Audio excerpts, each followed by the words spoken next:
Hello and welcome to As Someone Who Doesn't Read Comics, where to the contrary, we read and review comics. Hi, I'm Becca. I'm Paul. And I'm Brian. Okay, so this week we're reading the Vertigo title, Sandman. We did volumes 1 and 2. So this is a very popular book, actually. I read it a while ago. It was like one of the only comics I had ever read. Cheater. Yeah, I know. Terrible. I actually did read comics at some point. That's fine. I literally finished it 3 minutes ago. So, I mean, we're on the exact opposite ends of the spectrum here. But you know, podcast will go as normal. We'll do story, art, a quick rating system, and then we'll go into the spoiler section. We'll let you know when that happens. So, to start off, we'll go with story. All right. Sounds like a plan. All right. So, the story of Sandman opens up. I don't know why I suddenly got paranoid that it wasn't just called The Sandman. Like, it suddenly got a more complicated title, so I just panicked. But the story of the Sandman opens in Witchcross, England, which I greatly enjoyed that factoid. I don't know why, just Witchcross. It seems very supernatural. Like, that would be a place where supernatural things should happen. Where we have a meeting between two men. One of them a museum curator, and the other a man named Roderick Burgess, who we find out a couple pages in is actually the head of a secret society that almost, they perform magical rituals. And his goal as, the Magus, I want to remember his title. Yeah. Yes. As Magus of this society, he wants to get, wealthy and powerful by controlling and summoning death itself. So, he gets this ancient book from the museum curator, and with the help of his followers, you go into very explicit detail on all these different items, which I'm not going to go into because I don't know if this is an actual chant, and I don't want to summon demonic spirits. Also, you could read the book. Yeah, I was going to say, if you want to summon demonic spirits, you can can buy the book and then follow attempt the it. instructions. And then hopefully fail, because I don't want you to summon demonic spirits. That would we be bad. We do not recommend. Yeah. As someone who doesn't read comics does not condone the summoning of demons, lesser or greater thereof. Although, I thought of another podcast spin-off idea as someone who doesn't summon demonic entities. Where we, on the contrary to fact, Summon demonic entities. Although I don't recommend it. That never ends well. I've yet to see a movie and or book and or graphic novel in which this has ended well. Of course, I'm speaking from this one graphic novel, which, spoiler alert, does not end well. But it's not really a spoiler because it's really the first couple pages. I'm getting off track. Anyway, rather than summoning death, the group actually manages to capture the Lord of Dreams, who goes by sometimes Morpheus. And with his capture, basically the dream world where humans go, basically as they dream, starts to fall apart. Some people start falling asleep way more often for hours at a time. Some can't sleep anymore. It's basically bedlam because no one is monitoring how people sleep, because he is the Sandman, who, I guess I should mention, if you're not familiar with the whole, I don't want to say mythology of the Sandman, he's the guy who, like, blows sand in your face and you go to sleep, and that's why you have gunk in your eyes in the morning. It turns out that, the Sandman is, they've got him trapped in this mystic circle that he can't get out of, and Burgess is trying to communicate with him and saying, basically, okay, look, you're not death, so this plan A isn't going to work, but here's plan B. If you basically follow my instructions and do what I want, basically help me get wealth and power, yada, yada, yada, stereotypical evil thing, then I'll let you go. But the Sandman refuses. For what turns out, over the span of the next couple pages of the volume, is actually decades. So decades go by. Burgess is covering up his tracks and involvement. He has the museum curator, somehow, like, when he kills himself, he destroys the note using magic. So it seems like the curator is the one behind everything.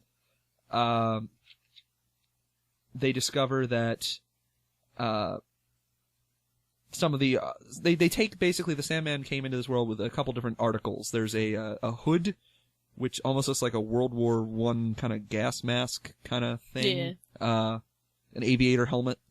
There was a ruby, gem. Mm-hmm. And there was, of course, his bag of sand because, you know. It's the sand. Yeah. So, of course, there's as happens with secret societies of magic and demon summoning, there was a schism between between Burgess and one of his lieutenants, basically. His right-hand man, yeah. Named Sykes. Here's his first name, too. It's nice. Ruthven Sykes. Oh, yeah. I like that name. I do, too. I didn't say it out loud, and it wasn't as cool in my head. I hope it's how you pronounce it now. Ruthven Sykes. He also runs off with the chicken lady. I forget what her name is. Oh, yeah, he runs off with a woman who was, like, his mistress, or Burgess's mistress, or something. Yeah, she's like Noelle something, I think, or something like that. I forget. What happens is now, of course, Burgess is understandably pissed that he's now got this, undying man thing in his basement in a magic ring, but all the artifacts were stolen. So he tries to kill Sykes using magic, but fortunately, Sykes found that Sykes just makes a deal with a demon and trades the helmet away to a demon for a protective amulet, which is all well and good until the woman walks out on him with the amulet, and then Burgess makes his head explode. It looks like Ethel Cripps is her name? Oh, it was hidden. Yeah. Yes, Ethel Cripps. So that's the name of the lady who walks out with the stuff. Walks out with all the amulet and stuff. And the protection thingies. Yeah, which, good for her. And if you're going to leave, you want to take the magical protection. I would, if I were a mistress to a schism-creating magic man. Yep. So, yeah. That's a weird confession, Paul. Right? I know. It's, as someone who would be an interesting magic-stealing mistress, another podcast, trademark, end quote. Footnote, no. Anyway, so, it shows that as time goes on, they have a couple specific individuals that come up later in the comic. I'm not going to focus too much on them here, because otherwise I'd be bogged down with 6 side characters that have their own... Although I do like, Sandman is actually the Sandman, not our protagonist, but a superhero. He's actually a Golden Age superhero from back in the day. Oh, so he appears in this. It's basically like in a dream. He's like shown that the Sandman is missing. Yeah, that the Sandman's missing, and he can use those powers. So it's kind of really cool that he can actually do that. Yeah, that's true. See, I didn't even realize that was an actual thing. I just was like, oh, that's a strange costume. This is where reading comics would more often would be a nice illusion that I would. We're doing a presentation on May 2nd in Mays Landing at Level Up Entertainment, and I had to do research for it, and I watched a really nice documentary, and they talked about the Sandman, and then I read this, and I was like, oh, knowing comics helps. But that's not what our podcast is about. Is that a plug? Are we keeping that as a plug? Like, are we? By the way, we're doing a presentation. We're gonna plug that again at the end. Oh, okay. I won't focus too much on this plug. But that's why I magically know about comics while not knowing about comics. Yeah, cheater. I was saying, you would. This whole. I don't. As someone who watches documentaries and cheats. Well, then again, I guess it's better than the other end of the spectrum. As someone who finishes comics before they're about to present the story on them, literally minutes before the microphones are turned on. Trademark. Footnote. That's what I did for this one. Side note. My bad. So, second story. So, oh my god. There's so much. I will say one quick thing. There's a lot of text in this book. There is. Like, there was a ton of text. Anyway, alright. So the story continues. The Sandman is still trapped, and he's trapped in, 1916. In the 1950s, Burgess dies, and his son... Should we mention who's sleeping? I guess we should mention at least who's sleeping, falls asleep. I was gonna say, because the people that it's following, not to get any detail, who are we? I can't remember any of their names. I remember there was a girl named Unity. Who, as a small child, started sleeping and then never got up, and she turned old. Yeah. She fell asleep as a child. She was raped while sleeping. Gave birth to a baby girl. It was adopted while sleeping. Yeah. And she dreamt that she thought it was all a dream.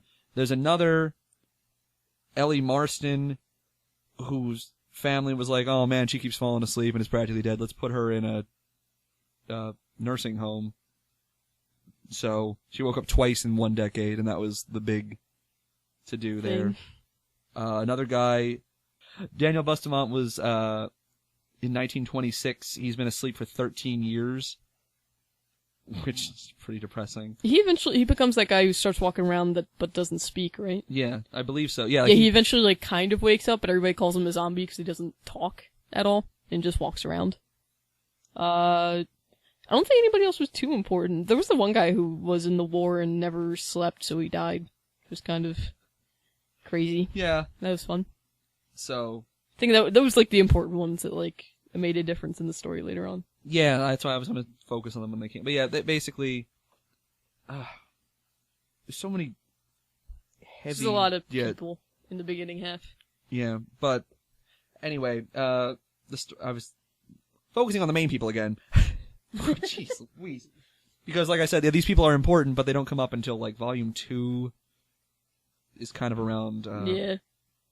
Ellie, I think. Or no, was that who it was? Or was it no, Unity. But so we stopped. I interrupted at Burgess died. Oh yeah. So Burgess dies, 1955. And his son Alex basically takes over and has basically he considers letting the Sandman go, but decides against it ultimately. Which also shows us their first time that Sandman looks like a creepy, very pale, kind of like Hermes, to be honest, from the Wonder Woman comic, minus chicken feet, and he gets cooler looking later on, but we'll discuss that. And he ultimately Alex decides, no, I'm gonna keep you there, and he decides to keep his father's deal to, hey, I'll let you out if you help me get power and wealth and blah blah blah. But of course, Sandman doesn't. The decades go on until 1970. Yeah, in 1970, when Alex's friend Paul kind of helps take care of him as he gets older, because now he's an old man. But Paul doesn't believe as much in the magical, supernatural side of this society, just using it as like a touristy thing to get money and score with women. So, as the years go on, and Alex has to be brought in. As the days go by. So, he needs to be wheeled in a wheelchair to see the Sandman, but Paul's the one who wheels him in, which is important, because Paul doesn't believe in magic, it means that he just kind of rolls the wheelchair over the magic circle that's confining the Sandman, which breaks it and breaks the magic. And allows the Sandman to enter the dreamscape a little bit, where he gets some sand from someone's dream of the beach, which I thought was really cool. Yeah, it's interesting. And then brings it into the real world and uses it. And then uses it as sand to put the guards around him to sleep so that he can escape. And then promptly goes into everyone's dreams to get food and water and things to nourish himself, because he's been in a bubble for 70 years. Yeah. Which I thought was kind of cool. He gets some clothes. Very 80s clothes, like trench coat, gloves, but they got fire on the bottom of the trench coat, so it kind of looks like he goes faster when he's walking, which I imagine is exactly why he'd want it. I'm sorry. It's a dumb joke. But as he returns, the dreamscape kind of starts to get more order. People start waking up that were in the sleeping sickness, like the aforementioned Unity, L, and I forget what the guy's name is. Oh yeah, the guy who is a zombie, who I already forgot his name, and I'm gonna try and flip back quickly. Can't find it. Oh, guess he's... Too bad. And then of course Sandman, you keep a near godlike entity trapped for a while, and they get out. They're bound to get a little bit pissed. So he curses Alex to... Waking dreams, just non-stop waking dreams. I thought that was the best thing ever. So it's that dream that you woke up from your nightmare, and then it turns out it's just a nightmare still, but he does this infinitely forever. Yeah, which... it's just a great... Yeah, it's pretty messed up. And yeah, that's the first volume. There's a lot of stuff. There is a lot of text. Yeah. I mean... in this book. Yeah, and then basically the driving factor from here is... Morpheus has to go back to his place, has to reconstruct the dream world, it's all in chaos, and he has to collect his items. Mm-hmm. So that's the driving factor from there. Yeah. A lot of it's the quest for those items. That's actually what the rest of the first volume is. including you meet a bunch of his side characters in the dreamscape, which is kind of cool, including Cain and Abel Yeah. from the Bible. Well, I like it because, like, they're, like, he describes it, I guess, as the story era. Like, there's, like, a bunch of houses, and they're all stories, and Cain and Abel being the oldest story. So it's just, and, I don't, apparently... They have gargoyles, which that's the part. They have gargoyles. Very... I love that line, because they're, like, who, I keep messing them up. I think Cain's the bigger one, and Abel's the smaller one, right? Yeah, Abel got murdered. Because Abel's like, but what if something big and nasty comes to the door and tries to, like, hurt us or something? And then Cain's like, well, you know, in all right, our gargoyle is pretty big and nasty. I don't know what else you're expecting to come to the door. It's just really funny. I was like, oh yeah, he is. Yeah. He reminded me a little bit of Puff the Magic Dragon, though. Like, yeah, he's pretty cute. What's that? No, what is that old show? Beanie and Cecil? You ever see that? No idea. That's a terribly old show. My mom watches that. That's a shout out to cartoons that, or sock puppet sea monsters. This is really off topic again. I'm sorry. But yeah, so Cain and Abel are there. They have a gargoyle, which, this is goofy. I also like later on Abel gets his own gargoyle, but he wants to name it something that doesn't start with a G, which apparently is against the rules. I guess. I don't know, I feel like maybe gargoyles do have to be named with G's, but I also just feel like Cain just likes having reasons to kill Abel, I guess. He says that he kills him all the time, which I guess is just a story, and then he comes back to life. Yeah, I mean... it didn't happen the first time, according to the story I heard, but then again... So the basic gist of it is that, Morpheus goes back through and he's visiting his dreamscape, trying to find out where everyone went, because he had a bunch of servants, including Lucian. Lucian's cool. Yeah, Lucian, who apparently, I don't know if I'm supposed to know him from other things or mythology. But... I feel like a lot of the stuff and everything in it does have somewhere to be. Like, it is something. Yeah, it's... a lot of the the illusions, a lot of them, like Lucian, I didn't get, and then Cain and Abel I got, but then was confused as to why they showed up in a prominent role. But I mean, I assume that because it's saying the stories, I assume all the buildings are filled with like old like when you see something and you're like, oh, but that's the same plot of Pocahontas or like Dances with Wolves, like Avatar. Like you're like, that's the same plot, but it's just got a different skin to it. Like I feel like almost like those stories would be the basis stories of everything, where it's, you know, rivaling brothers, or you know, like that type of stuff, where it would just be the same characters with different skins for your dreams. That's how I kind of that works. I guess. I just didn't understand why it'd be like, you know who I want in my employ, the first guy to murder someone. I'm thinking of it too literally. That's a real go-getter. I liked Cain and Abel. They were nice. Also, by the way... Right to the point. No. They were great. Okay. They were great characters. I'll get to my favorite characters He gets later, to the point.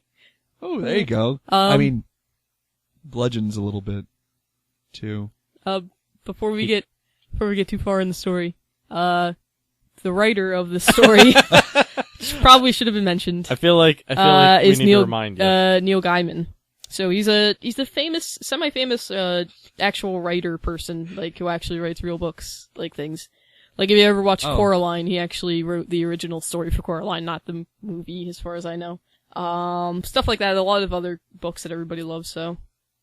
Hence why there's probably a lot of words, as Paul said. Because he generally writes Me no books. likey words. No, I likey words. I just, there was each page, like, it's not like, I felt like I was on each page for a while, because I was. Yeah. And some of the text got a little bit small, but, anyway, so, Morpheus is like, oh man, I need to rebuild my dream castle and get control of things again. I'm going to need to, find my belongings back on the physical plane. So he calls upon the Hecate, which I know that name. I was gonna say, I feel like that's me. Greek or Roman mythology. I know it. That's one of those ones I should know. I mean, you still, one way or another, you still get the feeling that, like, even everything that this goes through, you get the feeling that even though it may be based in Greek or Roman mythology, that it's something that's been around, because it's like, they're three witches that look fairly newish looking, and they even say that they changed their names from when they started, so you get this feeling that these characters and everything that they are kind of evolved with human, cultures and stuff too, which is kind of cool. Yeah, no, I like that aspect of it. They answer one question each. And there's 3 of them. There's 3 of them, so you get 3 questions basically. And so of course, Sandman says, "Well, I want to know where my sand is." And John Constantine, the DC character, somehow would be the guy to go see for that. He's technically in Vertigo. Vertigo. Oh, he is a Vertigo, but yeah, they do get other DC characters in there. He started Vertigo. I don't know if they've changed. He's changed to DC since, but he started in Vertigo. So I think he would have been a Vertigo comic at this point. But okay, I saw him somewhere before. Speaking of which, this is a Vertigo book. Yeah, I know. I mentioned that. Oh, it was in the beginning. I said we're reading the Vertigo book Sandman, Volume 1 and 2. Oh, see, somewhere around that. Yeah, I just heard Sandman. I didn't. I forgot after hearing that was the title of the book and freaked out for a second. So, yeah. But yes. I screwed up. Then he finds out that the helm was traded by Sykes to the demon for for the protective amulet, as mentioned earlier. But, of course, he then asks what demon, and they're like, now you used your question already. I love that. He's like, but where's Constantine? One question. Okay, well, where's this guy? Nope. No, one question. Alright, well, where is my Ruby? Like, oh, well, the Justice League knows. Where is it? Oh, and he's like, by the third one, he's like, yeah, okay, I get it. Well, I'll go find my own stuff. I will say they were pretty nice about answering questions, because really there was 3 of them, and he was told to ask 3 questions, and they could have just screwed him over, and him been like, where's Constantine? He's here. Okay, you have 1 question left. Yeah. They were at least nice about it, going, no. I really don't understand why he didn't just ask, where are my 3 items? Where are the people who have them? It's like that's 2 questions. That's no. like, will you go on a date with me? That's 3rd like, question. Done. Well, I'm hoping like a that's genie thing. They'd be like, "Where are your 3 items?" Well, what items are there? You wasted a question. Like, Yeah. Where is my ruby, my helmet, and my bag of sand? I don't know. Maybe they take out commas. They're like, no commas in your question. That'd be interesting. They're like grammatically based witches. I don't know. I read it in your text bubble. No. And was none of those. And were you writing in italics? Were you thinking in italics again? I mean, I prefer it to all caps because it sounds like you're yelling in your. As long as it's not Comic Sans, because that's unexcusable. Yeah. So yeah, I don't know how much further we want to go into it, but then basically the rest of the volume is now Constantine. I really want to just talk about him apparently. Morpheus, because Morpheus sounds like Constantine. Brain. The rest of the book is how Morpheus finds Neo and they go into the Matrix. Yeah, that came across real fast, and I'm like, I hate that movie has now forever taken the God of Sleep and made it. No, actually, you know what? I take that back. I'm glad that I think of the God of Sleep as Lawrence Fishburne. Like, I don't know what else I'd prefer. I take that back fully 100%. Well, later on. Yeah, basically from here on out, it's just him getting. Yeah, which I feel like we start getting into spoiler territory, but I'll just kind of, I guess I'll tease a little bit of what's to come, and that's of course, he goes and he has to find. Nothing's as easy as it would seem. So first, he has to approach John Constantine to try and find his bag of sand, and then he has to then move on, including finding. His next goal would then be to find which demon, as in all of demon kind, has his helmet. Which I really want to know what the importance of that hat is, because it seems like But anyway, and then there's where the ruby is, which actually gets into. I'll bring it up a little bit. Because they did tease him, I kind of skipped over it because I wasn't sure if I wanted to bring it up or not. I will bring it up. You're welcome. They briefly show Arkham Asylum. You just wanted to talk inside. about Scarecrow. I'll get to him. I'll get to him later. I think we'll mention the whole first volume. We might not go into detail because there's this is, like, if you were looking at the book, we're like halfway through and he still has to get all this stuff. Yeah. So we'll discuss, because one of my favorite parts is with the demon. I love that part. Oh, okay. I think I know the part you're thinking of. Yeah. I did like that part a lot. So, like, we'll discuss it. We'll discuss what we like about it. We just won't go into details about what happened. Read the book. And then volume 2 will be spoiler. Yeah, I was going to say that's past that point. Yeah, because it's basically the story starts from where this one stops, and there's plot points that are needed in that book. So it's totally spoilerific. Yeah. So we'll mention that in the second half. Yeah. So story. Do we have any other notes about? I was just going to mention John Dee, but that was about it. There's a character briefly shows up named John Dee, who was Dr. Destiny, who I was happy I knew who that was, because he was in a Justice League Unlimited episode. I had no idea who he was. Is he as creepy in? Yeah, he's pretty creepy. I mean, he doesn't look this. When we just get to art, we'll talk about him more. But oh my gosh, he looked person-y in Justice League, but he has an alternate costume that's very scully. Yeah, skull. Yeah, like maybe when we're done, I'll pull up that picture. He's pretty cool. They showed they showed like I feel like there was a flashback somewhere where they showed him with like his mask, like, and it looked like a Scully mask, and I was like, does he normally look like that? Did he gain more skin while in prison? Who knows? That would make prison I'm sorry, I'm just picturing something. Oh no, his face was burned off. Put him in prison for a while. He'll be fine. We'll mention art later because there's a lot to talk about with the art in this in particular. But yeah. Yeah. No, John Dee was weird. But John Dee was weird in period. At all. He just was. But I mean, I guess that's what happens when you're in Arkham Asylum. That's the main, without going into details of things. Yeah, I was so surprised because I mean, Vertigo is DC, so it's still the same, but Vertigo is its own thing, kind of. But for some odd reason, I mean, Constantine's in here, but Constantine's now DC, he was Vertigo, so it seemed okay. Which, I mean, it's still weird. It's a crossover of comics, which is cool that they did that. But then it must have taken so much more power to get. They got John Jones, Scott Free, who I assume is a DC hero. I have no idea about him. Who then has Granny Goodness, who is a DC villain. Yeah. They had so much, like, and obviously Dr. D is a person.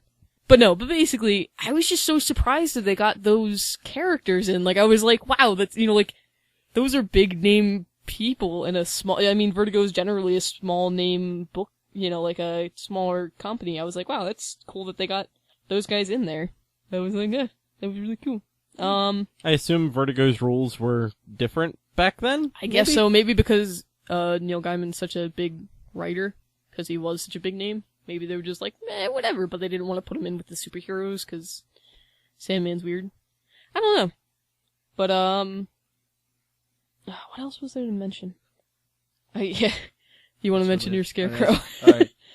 Real fast, and then I'll go into it later, but yeah, Scarecrow makes a little cameo, also in Arkham Asylum. I really like this version of Scarecrow. I'll save it for... Okay. Alright, I'll save it. Yeah, he's fun. That was the other thing. I love this book's not...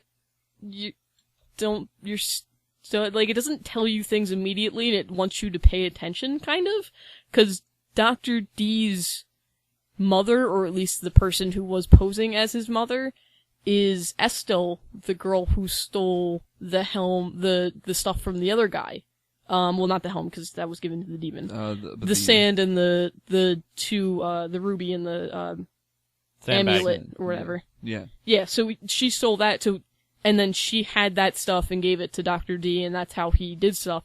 And I was like, that was interesting, because they didn't just go like, hey look, it's the girl that stole the stuff. Like, no, they were like, Estelle, and her name was changed because she married, obviously.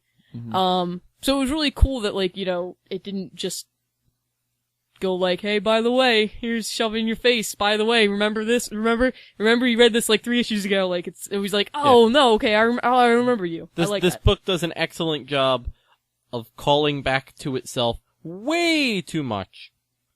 And then not beating you over the head with it, which is nice. But there's a lot of like, hey, remember that small detail back on page 3? You're gonna need to know that the entire time through this book. It was not because it'll come up detail. every time. It was not a small detail. And there's a lot of other ones that do that. They mention her names a lot of times. I don't know. I'll throw out there, because I missed her name completely, so that totally flew over my head, so. Yeah. I mean, it doesn't, I mean, in this case, it doesn't, like, it's not like you're completely lost without it. Like, you understood that she was that she got the ruby somehow and handed it to Dr. D. Like, that's all you needed to know, but if you paid attention and were like, oh, that name, yeah, I remember her, you got that. I thought it was interesting. I also really like, when they go to John Jones. Mm-hmm. Scott Free sees Morpheus in, like, the white pale face with the dark black hair that's coming down, like, cape and everything. But then John Jones, being a Martian, sees him completely differently because of the way that his culture is differently. And then I thought that was really interesting that people see him differently based on their cultures and how they grew up and how they saw the Sandman. Yeah. That was pretty cool. I like that. I'll give you that. I like that concept. Yeah, and then my last favorite thing was just the demon. Cause he goes down to hell. The introduction of characters, Lucifer's the ruler of hell, but also Beelzebub and, those, yeah, it was a triumvirate. So there's a third guy. Beelzebub the fly guy, cause I kinda liked. Yeah. He was a fly head with legs that then stood on the ceiling. That I guess just appeared wherever he walked. But, and Demon Etrigan came in, which was another thing, like another DC hero that just magically appeared. But he was also so weird because like the underworld's like dark and reds and all this stuff, and then he comes in, he's like bright red, bright yellow, and bright blue, but whatever. Azazel. Mm-hmm. So those three rule the underworld. Sandman just basically says, hey, by the way, I need a demon who stole my stuff. So they're like, okay, cool, we're honorable people, dudes who stole this guy's stuff. It's some demon, he's like, well, I got it rightfully, you have to battle me for it. And then they Polka battle, go. Yeah, right. So they do this battle of, like, wits, almost, where it's, at first, the one guy, what did he started off with a wolf or something? Oh yeah, it's a game where you say you are something. And then somebody else, then the other person is to one-up the person. Yes. So I think he starts with, like, a wolf. I have the first move, I am a dire wolf, prey-stalking, lethal prowler. And so then Sandman's like a hunter. A hunter on a horse, so that the wolf can't get him and stabbing, and the demon's like, okay, very well, I'm the horsefly. Well, I'm 1,000,000 times better. I'm 1,000,001 times better. I liked it. It was very thoughtful, because it goes one step above, and obviously there's some steps that don't make sense. Like, if you're like, I'm the dire wolf, oh, I'm a fly, well, I mean, that's not going to do anything, but the fly to the horse and then knocking the guy off made sense. Now the dire wolf has the guy, he's dead. So it made sense in that sense. And then obviously a spider from there. Snake didn't make much sense, because I don't think snakes see spiders, but whatever. Snake, and then a buffalo, cause it steps on snakes, which happens. And then it jumps to disease, so it makes a jump from physical things to not physical things. And then it just starts going from there, so like he does like supernova and all this stuff. And then I love that it ends with, it's like the demon's like, I'm death, I am destruction, I am nothing. And then Sandman's, I am hope. Which is like, it's unbeatable, but only after a certain point. Cause yet again, if you were like, I'm a dire wolf, I'm hope, well, screw you, like it doesn't work. Like, yeah, I hope you don't eat me. Against what? Like, rock, paper, scissors, I got a shotgun! It wouldn't have worked at that point, cause what am I hoping against a dire wolf? It's still gonna eat me. But like, hope living through death and nothingness, like that's the one thing that goes through, like, so it was an interesting, I liked it. The demon battle was really cool. I guess I'll say my Scarecrow thing since we're saying things. I don't know, I wasn't sure if we were going to go into all that. I'll say the Scarecrow thing. Okay. Scarecrow was last. Oh yeah.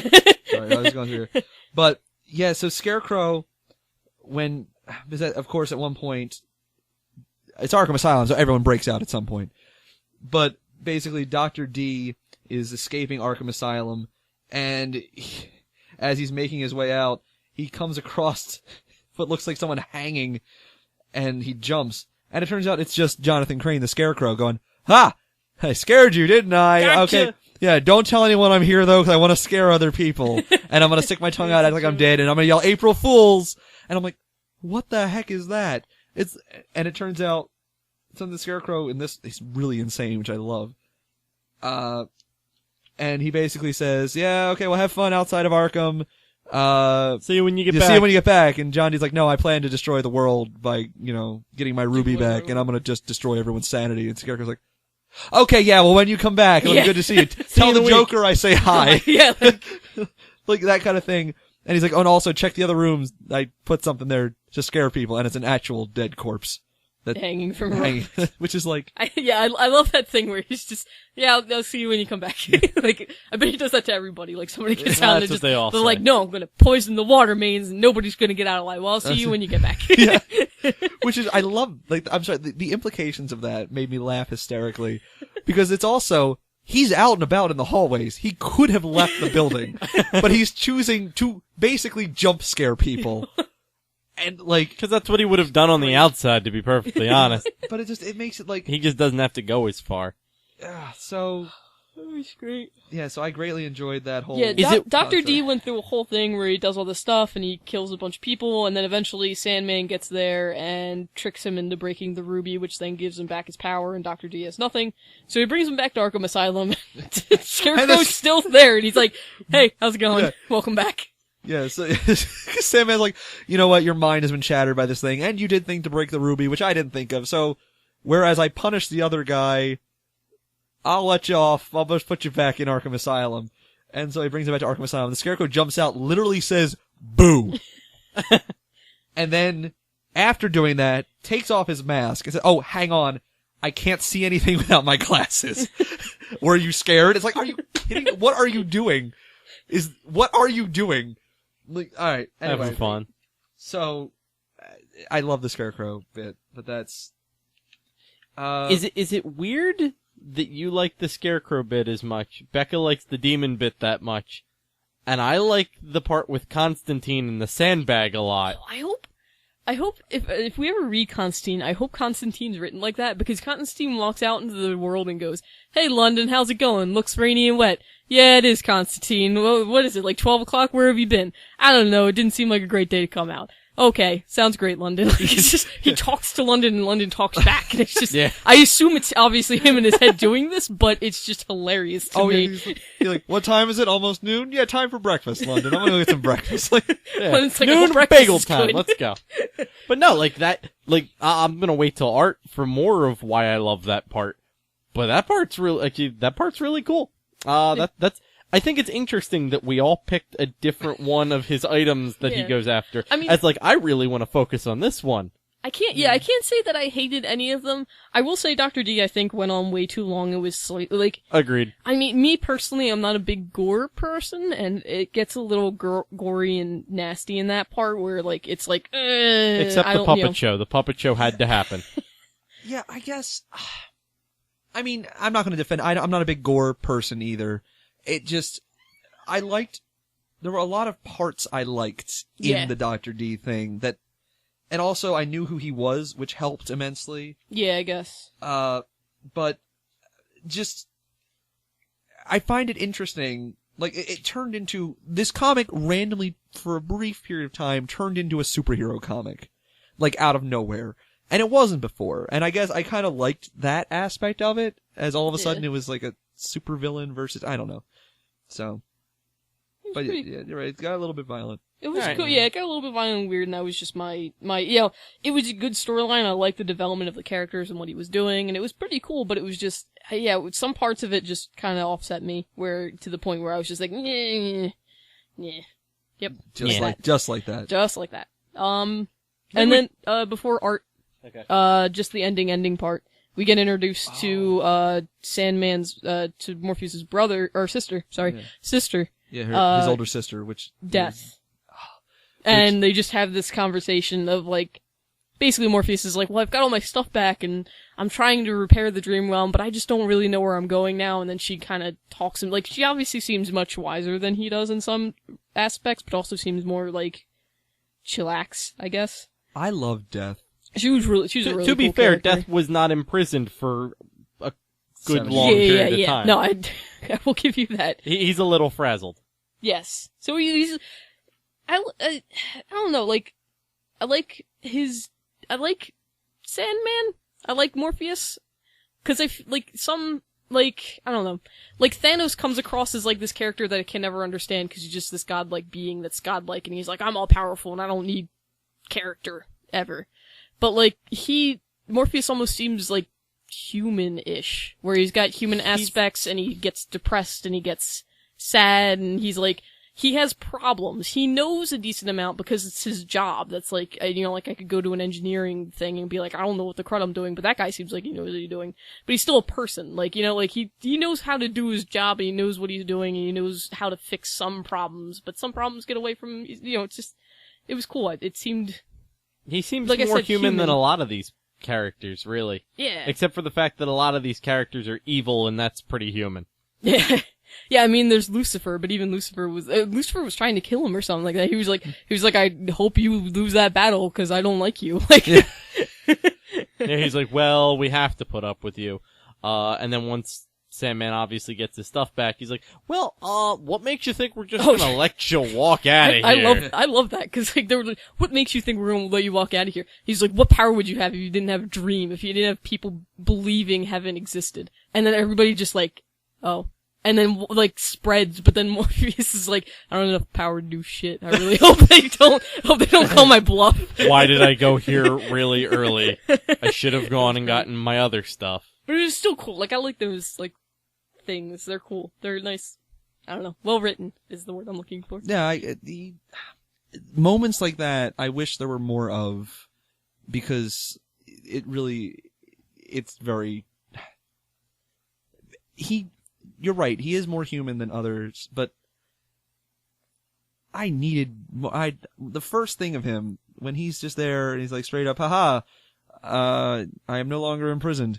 I'm gonna straight up put this guy in an endless cycle of never waking up nightmares. I'm like, well, this isn't exactly a great foot for my protagonist to start out on. I mean, I can understand, because he does actually describe that, although he is immortal and limitless, like, I forget, I think he doesn't say immortal, he says, like, limitless or, like, whatever. Yeah, he experiences time Timeless, the same, yeah. But he experiences time the same time, so, like, he lived those, I think it was 70 years, yeah. He lived those 70 years sitting in a, in a tube, not doing it, and obviously he has hunger and thirst and other needs that he did not have and get. So I can understand being mad, and yet again, I totally get a human aspect where it wasn't just like, well, you're a person and I'm too powerful for you, so I'm not even going to do anything because I'm omnipotent and don't care. Like, he's humanistic, so he was angry and he took it out on the guy.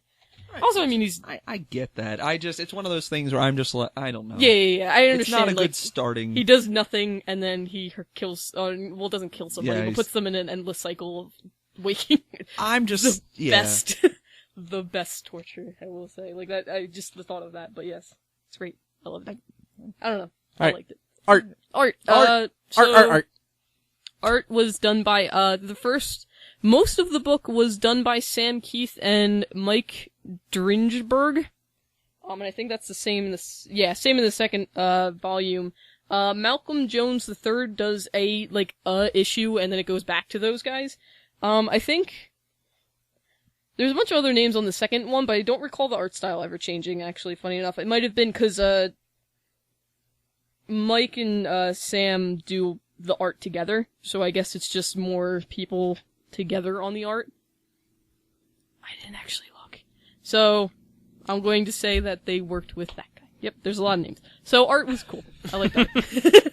This has been Becca Butchers the artists' names and their jobs. And what they did. Refused to say their names. No, I like the art. I like it, yet again, kind of like how Walking Dead matched very well with its storyline and plot and ambiance. This matched very well. I like the art style.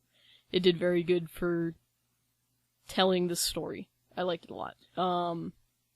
If you personally showed me, like, if you were like, oh, you want to buy some art? How about you buy it from this person? I'd be like, wow, that's really creepy. I kind of don't like it. Like, I'd be like, eh. But for the storyline, it was very good art. I liked it.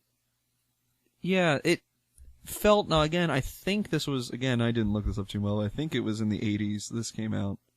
I want to say 87 I briefly saw, but I could be wrong. I feel like it might be the 80s, like, because it felt, the art style is most reminiscent of Watchmen.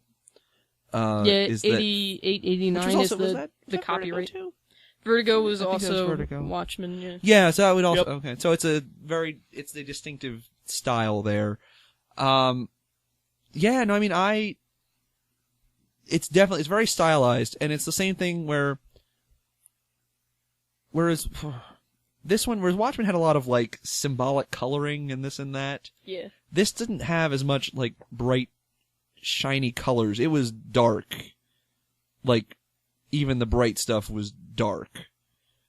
Like, don't print this on your printer, you'll use a lot of ink. Dark. Yeah, like, granted, Morpheus is just straight up in black. I will say it's a bit more color, like I feel like we've had darker books. Like, I feel like even, although it was good for the book, the New 52 Batman, Like, I feel like all the colors in that were grays and blacks and everything. Like, even Yeah, Constantine this is has, actual like, color. Okay. Like, Constantine has blonde hair and it's not Okay. darkened anyway.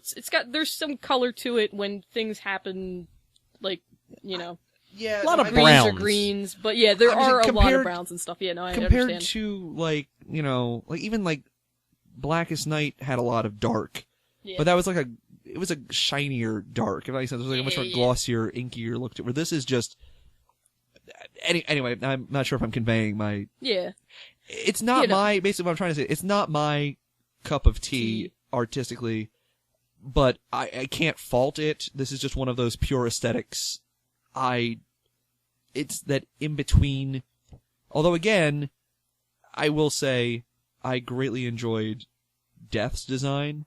Yeah. Like, I like the design. Well, I can't say I disliked any of the design of any of the characters. They actually all went pretty well. And even, I liked, I enjoyed the similarities between, Magus and his son. Yeah. Like, cause you saw both of them get old, so they both looked similar, but didn't look the same as an old guy, so it was like, oh, okay, I can see the family similarities. Yeah, a lot of the detail work on, like, the faces was really good, and, some of the backgrounds and stuff. Everything had a lot of real good, like, it was all very fleshed out. The faces had very, very expressive faces. Especially, like, Dr. D. Dr. D had a really, really good face. Yeah, I will say. All the wrinkles and all, like, the jaw lines and the missing teeth and stuff. Like, it was like, I mean, wow, he was creepy. He was like disgusting looking. I mean, he looked like a zombie. He had, like, missing teeth. He didn't even have lips between, like, mouth and teeth. Like, it was weird. Yeah, like, he looked really, really creepy, but everything, like, was detailed, and I could never say, this looks boring.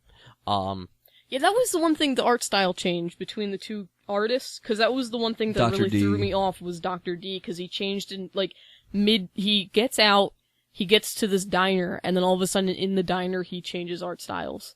And he becomes this weird, like, darker, more shadowed-faced person, because before he had, like, really big, expressive eyes, and they were very, they were white and whatever. Now it's very shadowy and everything, so that's the one, like, otherwise, really the art style wouldn't have tripped me, I wouldn't have thought of it different. But that thing was actually what changed, it was like, oh, I see there was an artist change. And then it goes back to Dr. D. I'm gonna be honest, I kinda like that a little more. Yeah, the second Dr. D design. Yeah, especially with the deeds and things he's doing, it does give him a darker character in general. Yeah. But yeah. One thing I totally didn't like, and this is apparently a pattern for me, the panels were weird. I like the panel layout on some of it, and I still feel like it was easily followable. No, it was totally easily followable, but my OCD kicked in and was like, this panel's crooked. That panel's like a weird rhombus shape. This panel is the entire page with all of the other panels fit into it. Yeah, like there would be like setting scenes where it'd be like, here's the front of the house, and then there'd be like square panels going down the center of it, so you could see where you were, the house was in the background, but at the same time, yeah, like, I think it's like the windows of the house are like the different panels, and then like the house there was the one at spot. the bottom, there's like the car at the front gate of the house. It's a really neat artistic way of doing it, there was a lot but of at the symbols. same point in time, OCD. And like I said, but there was a lot of text. Yeah, A lot. There's a lot of text. I mean, I liked it. It was well written. Maybe if don't read it 3 minutes before you had the podcast about it. Whoa. Oh, Oh, excuse no, me. I read issue 1 yesterday. Okay. But there is a lot of text. I mean, I feel like I can't point at any time and say like that could have been better expressed through art. Like you can like say like, why is that person even saying that they're in agony when it could have been expressed in an expression through the art? But I can't say that I can point at any point in the book and say, like this could have been put better in art form instead of written. It's just there's a lot of words and there's a lot of stuff that he's getting past. Yeah, I mean there's a lot of. We'll give you that. Yeah. I'm just saying, like there's no. We'll give you your opinion. You can have that. Back to my favorite weird quest thing. I love Morpheus and Constantine going into the house. They go into this house to recover his bag of sand, and like the walls of the house are like possessed and things like that, and it is the most gross, disgusting, weird looking, detailed, monstrous possession thing ever, and it's amazing, and I love that whole sequence was drawn wonderfully. Cool. The inside of this house saying... looked great, and it conveyed, this is weird, this is creepy, this is not a spot Constantine wants to be in, this is, like, that art was, if there's one point in the book that I can say, this art was great, it's that sequence. Maybe you want to read a Constantine book. Maybe we'll do that. Like I said, I think we have one, it's Vertigo. Oh, sweet. It's a little large, though. We'll get to it later. Sorry. I'll point it out later. But cool. For me and art, that was about it. I liked it. It's an interesting art style, and like the panel layout can be a little weird on some stuff. Like there's a bunch of weird trimming and stuff on a lot of it. Yeah. Also, I think we should just point out, this book is not visually safe for work. Especially the second volume. Don't read it in a public place sometimes. Some of it is not appropriate. Yeah. There's some naked people. Some finger cutty people. Some murder people. Dismemberment, explosions of bodies, guy's head, and, like, naked people. Page. Yeah. There's a lot of nasty stuff in here. I mean, I wouldn't say it's like... Don't hand this book to a 5-year-old. That's all we're saying. Yeah. I mean... Unless you want your 5-year-old to grow up to be awesome. I should have done a sound effect for my fake awesome child. But seriously, don't hand this to a don't, kid. please don't. Oh God, no. Yeah, don't do it. I mean, I'd say, like, on the scale of things, I'd say, like, Watchmen's still above this, but this is lightly below Watchmen, I'd say. I'd flip that. Watchmen is less bad than this. I guess the second volume, does trip them. Well, whatever. So, mini review in the middle of the thing? Yes. Yeah, it sounds good. Okay. You go first. Oh, wait. Rating system. 5 stars? 5 stars, yes. We decided to up it to 5 so that we could have... Wiggle room. Yeah. Wiggle room. Wiggle. That's gonna be a soundbite later. No. Please, no. Hard for me, but I really, I'd probably... Somewhere between 4 and 5. I might be on the 5 scale of 5 stars. I really like this book. Like I said, I read the first volume a long time ago, and I enjoyed it then, and I like the writing, and I like the things that it brings up, and just all the things that you can point out in this book. I like it, so I'd give it like 5 stars personally, but that's me. Okay. I guess... I realized the last thing I did on a 3-star was a 1, which is like in the middle. And I'm looking at like, I'm somewhere between, if I'm being totally objective, which is I guess what I should be striving for, I would say it's probably, I would personally give it a 3. Because, I mean, it's good. It's not quite what I would want to sit and read. Like, there's nothing wrong with it. Like I said, like, I mean, it's just a lot of it's not my cup of tea. Yeah, like, I mean, it's very heavy.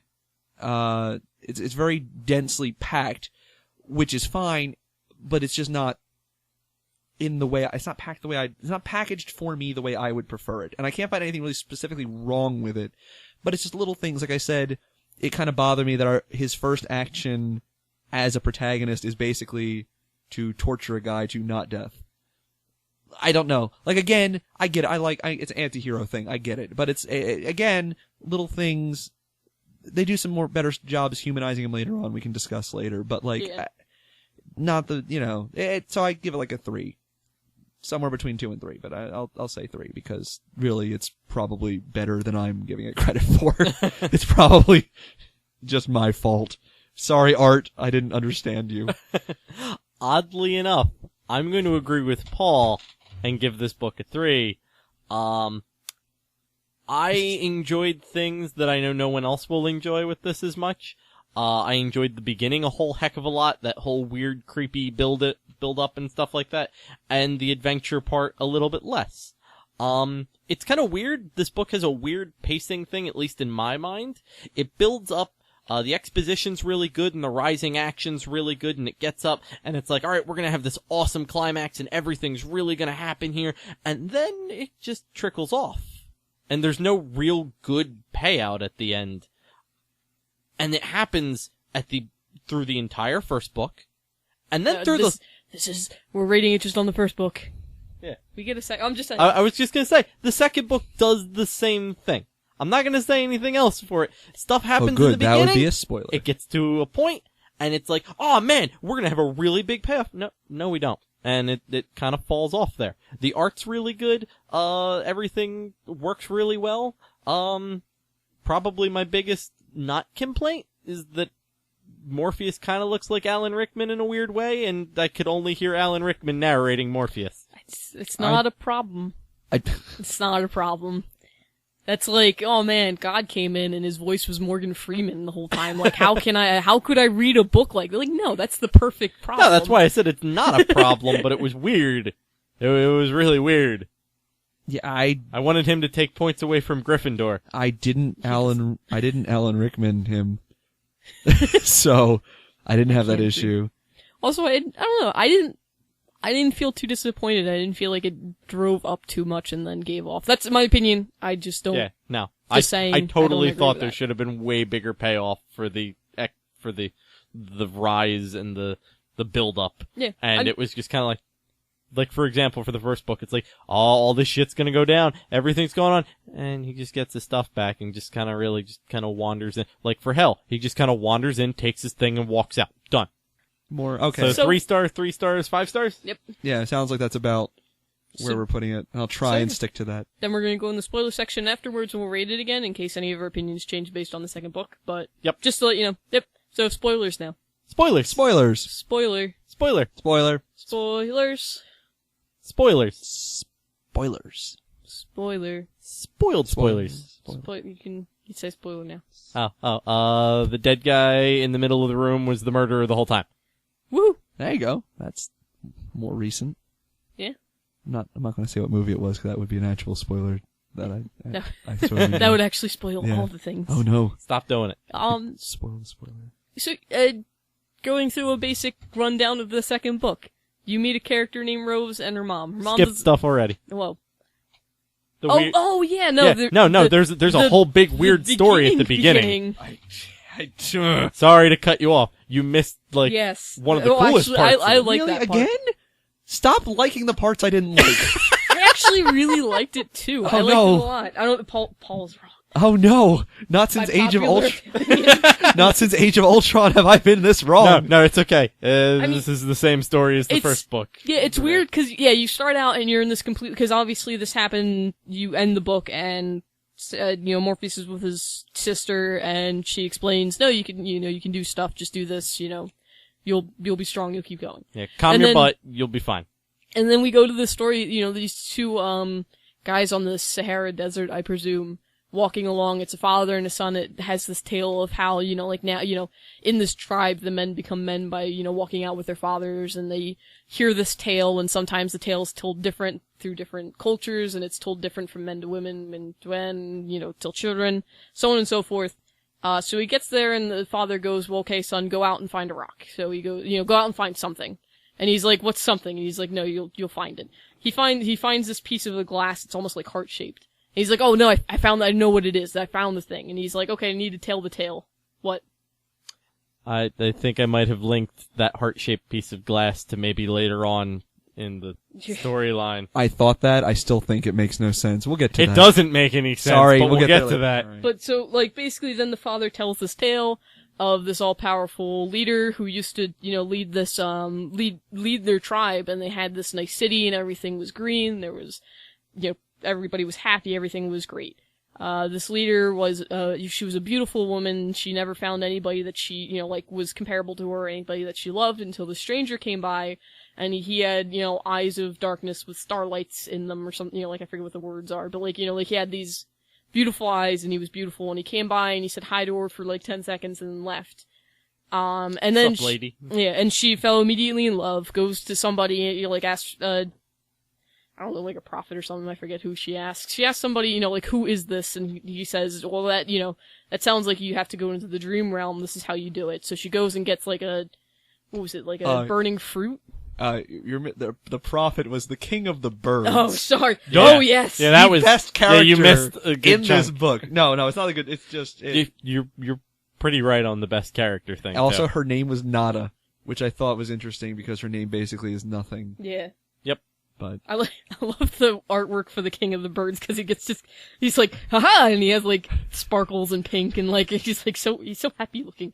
But, dude, if I was a bird king, I'd totally be happy looking. oh yeah, but no, like, can my life goal now be a bird king? I don't know what I'd do. I think it's a bloodline thing. I don't think you can just kind of, it's not an elected official position. Oh, true. But so the Bird King's like, okay, so everybody go out and see if you can find this guy. Nobody can find it, but then the Weave Bird says, you know, he helped me and he's the king of the gods, or the king of the dream realm. The Bird King then says, well, then you need to go out to the field and get the burning fruit off of the burning tree. She's like, that's cool and all. And then the Weave Bird's like, don't worry, I'll go get it. So he goes, gets it, and then apparently, storyline-wise, he burns because of the burning fruit. Now Weave Birds are brown and black colored, you know, like stuff like that. She eats the fruit and then goes in the dream realm. She finds him. She loves him. She wants to keep, you know, she wants to love him, but I think he refuses. 'Cause he's like, no, I shouldn't. He eventually follows her again. They eventually do hook up, but then her tribe suffers. They actually, like, the whole thing burns down from a, like, rock, you know, a meteorite that falls on it. Oh, like the sun spits. Okay, I'm sorry. Yeah, I don't mean blazing fireball fell from the sun and burnt the city of glass, raising it to the ground, leaving just a desert. Yes, and I think it was more like the dinosaurs were sad. She couldn't be with him because it would bring misfortune. Yeah, when the sun he keeps pursuing her. Yeah, when the sun rose that morning and saw the two of them together, it knew that something that meant not to happen. Yeah, like cause she realized, or he didn't say no, she realized that he was the god, you know, like the king of the dream realm. He was a god. He was, you know, he was out of reach, and she was like, no bad things will happen if this happens, but Dream became so infatuated with her, and because she came to his kingdom, he was like, no, I must have this, and eventually does, and it causes the death of her kingdom, and she's so distraught that she falls off the mountain and kills herself. And then this is just, you know, this is why they're in the desert now. There's no great kingdom or palace, because it was all brought down because of this. It's a really judgmental son. Like, I know. I want to know who the son is. Like, is the son an actual person? Yeah, I was gonna say, because I wonder. What's his beef? Yeah. Because that's really a pissy move, man. Yeah, and then eventually, like, she eventually does die, and then, or, you know, when she dies, she goes to the dream realm, and then she becomes something. Or something, yeah, she goes to She goes to death instead of going to him. Yeah. But the story is... Yeah, but basically, it breaks Dream's heart, is the thing, and those were the reasons why they're living in the desert now. It does hint that possibly that the women tell the children, their daughters, a different story, that it goes differently. You know, it's just cool that it does differently, but then this just, you know, this ends, and then it goes into the actual story, but it's, I don't know, it's cool for me, it's world building, it's cool that Dream has existed, you know, like, it brings up that Dream has existed for so long, and he's in myths, and he's, you know, he is the person that is, and yet again, in the storyline, he's depicted differently. He's not depicted as Morpheus as we've seen him throughout the book. He's depicted as somebody more attractive to people from the Sahara Desert. He's like dreadlocks and stuff. So it was interesting. It was really cool for me. I liked, yet again, it's world building for me. It was really cool. It seemed weird and out of place when you first read it, but it was a cool story. I like it. Still pretty weird and out of place. Yeah. I liked it a lot. Yeah, but you know, it's... I get you. It is world building, but I don't feel like it... That and the out of place story later is pretty cool. You know, cause from right there, it basically goes into Desire, who is another sibling of, Morpheus and Death, who lives in a castle made of a statue of herself, himself, themselves. Because they are, like, all of it at once, cause they are Desire. I don't know, I like the character a lot. Yeah, Desire's cool. Lives in the heart of the statue, and basically, like, she kinda alludes to the fact that she had made... He, she, it. Yeah, that he, she, it. I'm just gonna continue using different pronouns each time I say about them. But no, they then, like, they somehow manipulated Dream's desire for her and was like, she kind of hints at it. And then we go from there, and we're at Rose, where I was before when Paul said, I missed it. No, I said Paul. bab, you missed it. So, brief run through. Rose and her mom are brought to England. Unity is their mom, the lady who slept forever and had a child. You know, like raped and then birthed and then thought it was a dream. Yeah. She's rich, so she can pay people to do these things. They then, I guess she's like close to dying or whatever. So they send Rose out to find, Jed, her brother, who they lost track of. they lost track of. The mother and father split. One got the daughter, one got the son. Yada yada, now Jed's somewhere. So she goes out to find Jed. His name might as well be MacGuffin. She goes to Florida. She lives in a place with some weird people. We'll go over the weird people soon, but I just want to get through the story. I like some of the weird people. The weird people are awesome. She goes to this place with weird people. She then goes out and says, I'm gonna go, she finds, like, information, about her brother, so she goes to go out and find them. One of the roomies from the place comes with her, cause he's like, well, you're a young girl going out on your own, you should have somebody to help you. They go out, they go to this hotel, they get trapped at this hotel because her grandmother goes into a stroke, I think? Her grandmother goes into a stroke and, like, the keepers of her brother are found dead. Yes, the brother was under, like, social services care, treating him poorly, and then somebody came in, murdered the parents, and the kid's missing. In the meantime, Morpheus is trying to find 3 people who escaped from the dream realm. 4. Well, 4. 2 of them are with the kid. It's like the Hulk. They look like the Hulk and Krang from Teenage Mutant Ninja Turtles they build their own, they wall off the kid from the rest of the dream world so they can be like their own little kings, basically. Yeah, Brute and Glob. Oh, Glob. I combined them. Yep. Yeah, Brute and Glob are missing. Apparently they're terrible people, and Lucian's like, well, why would you even have them here? Which is a question I asked too. The Corinthian is missing. And the Fiddler's Green is missing. Brute and Glob, we figure out, are in this kid's dreams, and they basically were like, well, take over our own place, cause Dream's gone. He won't miss one he kid. Won't miss, and then Dream, Morpheus going to find them, breaks the dream thing.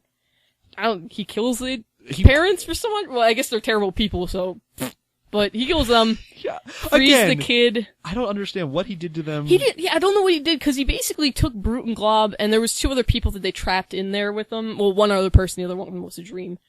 And basically just takes Brute and Glob and then leaves, so then the little kid runs away. Somehow within this, the aunt and uncle died. And then the kid's running away, and he finds the Corinthian, who is this, like, serial killer, so that was fun. With mouths for eyes.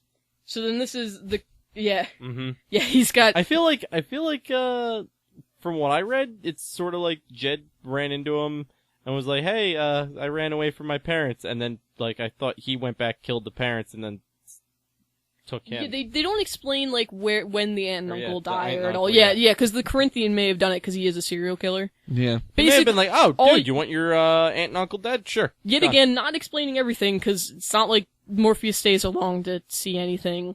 Not explaining everything. That happens, and then Rose gets the call, hey, your aunt and uncle died. Kid's missing, and also your, grandmother got a stroke. Great for you. So she goes... Stay where you are. Yeah, so she goes out, so she has to stay at the hotel that she's at, which it seemed to be a problem in the first place to get the hotel, but they were like, oh, we'll be gone in the morning, and then of course this happens, so they're like, stay here. Cause there's the cereal convention happening here.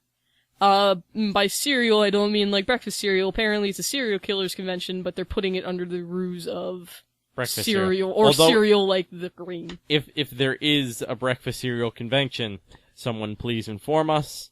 I would like to go. It would be that is a horrible magically delicious. That is a horrible thing to say after our previous conversation. Literally, that is the worst follow-up sentence you could say after that sentence. Assuming it's an actual cereal convention, like with like General Mills and like the Lucky Charms guy and stuff like I would like to go to that convention, not this convention. This convention seemed really boring too somehow. I did like the panel on women serial killers' rights that they showed, where that was we are not slutty maids and nurses. We are killers who happen to be women. I love whoever. I guess Neil Gaiman had gone to enough conventions at this point because all of the they go through some convention panels and they're literally convention panels that would normally happen at a comic convention, except serial killer spin on it. In the middle of this, yet again, there's another stop and story that doesn't. The other one faded into this one a bit better. This one does not, but yet again, I like it because it world builds. A guy decides back in like the 1600s, I think it is. He decides he's like, I don't, killing's for losers, dying's for losers, I'm not gonna die. That's it. And so Morpheus comes up and goes like, well, if you're not gonna die, meet me in 100 years. And all of his friends laugh, but then the guy just basically doesn't die forever and he keeps going back every 100 years. It's cool because you get a chance to talk to Morpheus and see Morpheus, and yet again, it world builds and character builds him, which is cool. And the fact that for some odd reason, needed. Yeah, and for some odd reason, some people don't die. Cause he mentions that there's others. So I don't know what Death's up with that. I guess she's just like, you're cool. See you later. Well, she seems pretty chill. Yeah. Again, I'll get onto my, I really like Death sentence later. I guess he's just like, Death, I don't want to die. And she's like, well, I mean, nobody else is asked, so good luck.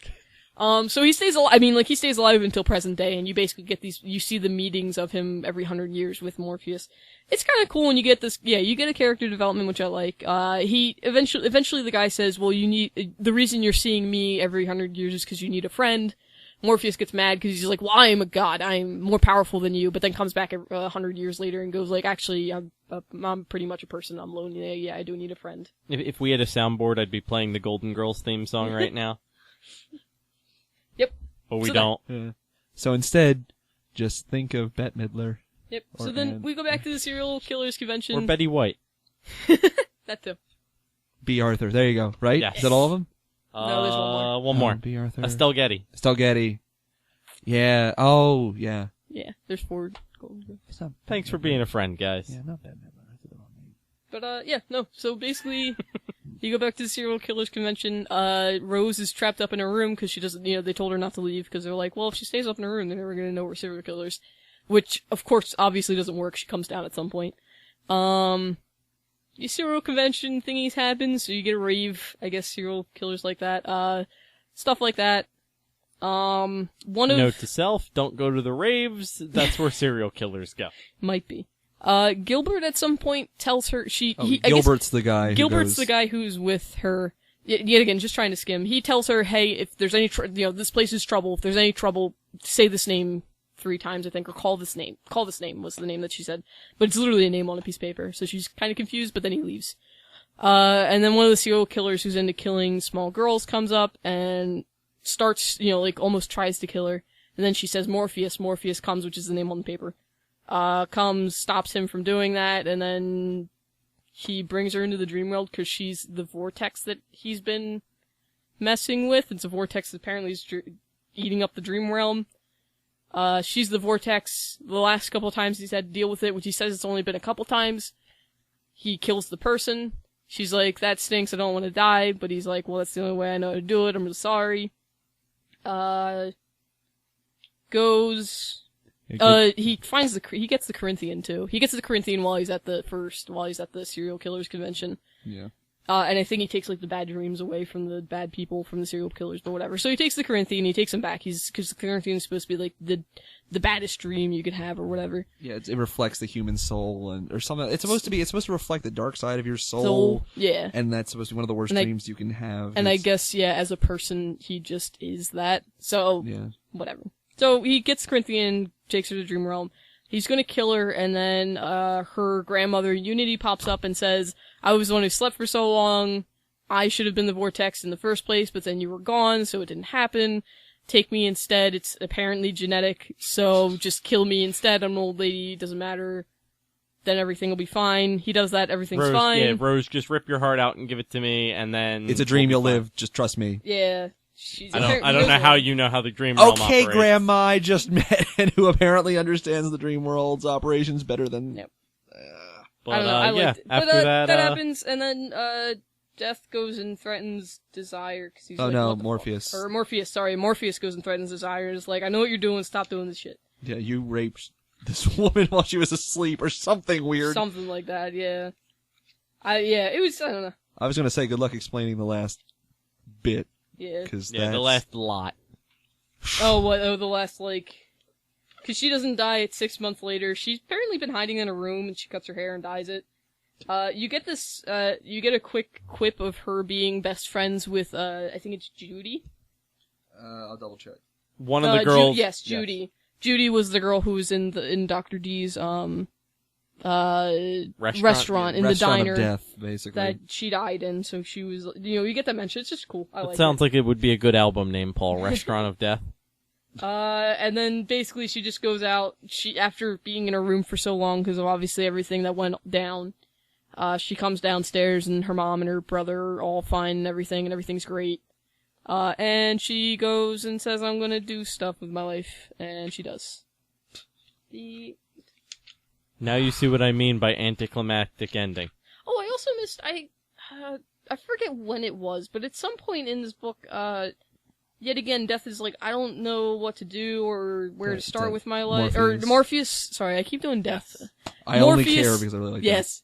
Well, the point is, it's the point with Death, because it's Morpheus like, I don't know what to do with my life yet again. I feel depressed, and Death comes in and says, why don't you walk with me for a bit, and we'll, go through my daily day of That's the end of the first book. Killing people. No, this is another one. Did she go through the whole day of killing a bunch of people? Oh, yeah. That was the end of the first one. I thought oh yeah, it does. I forgot that. I like that part. Yeah. No, that was my favorite part of this entire Cause I liked how she, a day in the life of Death. Cause I liked how upbeat she was, even though she's like, people hate me because they think that Death is terrible, but it's really great. But people always love going to sleep. Like even if they have nightmares, they don't not look forward to going to sleep. Like she's like, you should really be happy about that. I liked it. Yeah, I like the baby. Death comes for a baby in a weird, morbid way, and she picks up the baby, and the baby's like, "Oh man, that's all I get. This sucks. Come on, really, you're gonna do this to me?" Yeah. She's like, "Yep, sorry." Yeah, it's. Yeah, I really liked Death a lot. Yeah. I don't know. I'll go into that later. But... Yeah.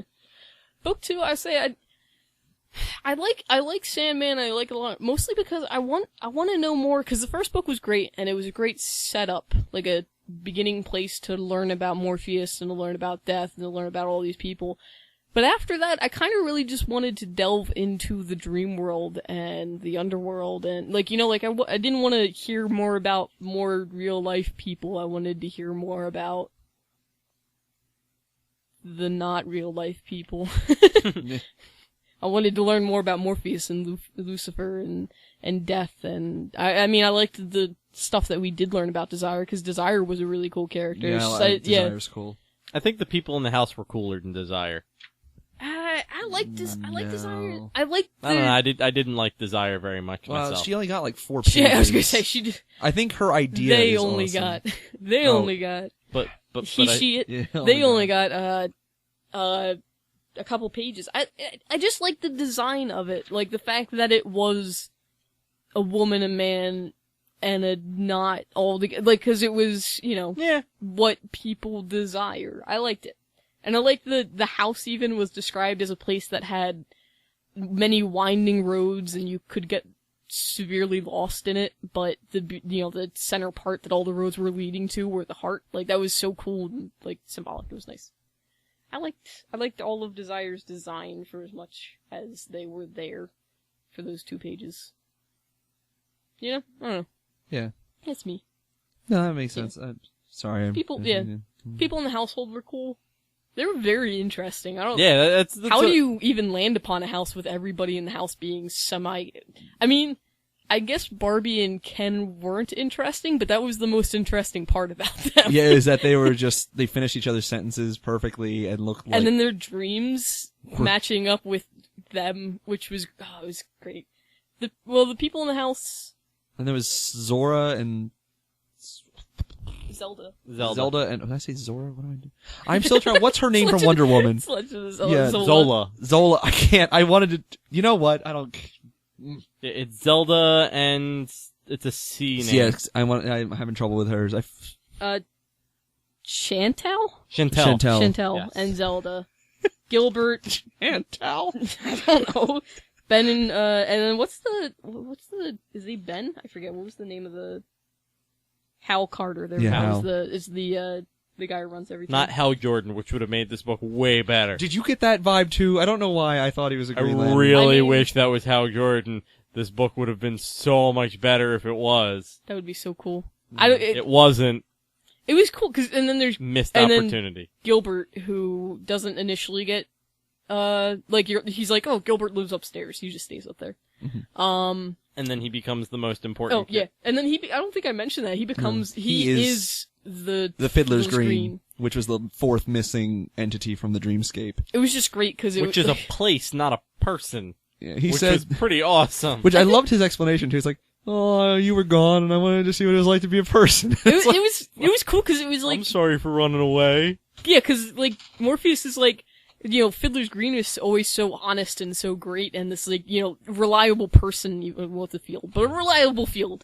It was a reliable field. He was like, cause the other, like, Brute and Glob, he's like, they're terrible people, and Lucian's like, why do you even keep them around? And Corinthian's obviously a terrible thing, so I mean, why would it stay? But then he's like, I was really disappointed when you left, and he was like, I just kinda wanted to know what it was like to be a person. And I was like, yeah, I'm sorry, I didn't mean to make you mad.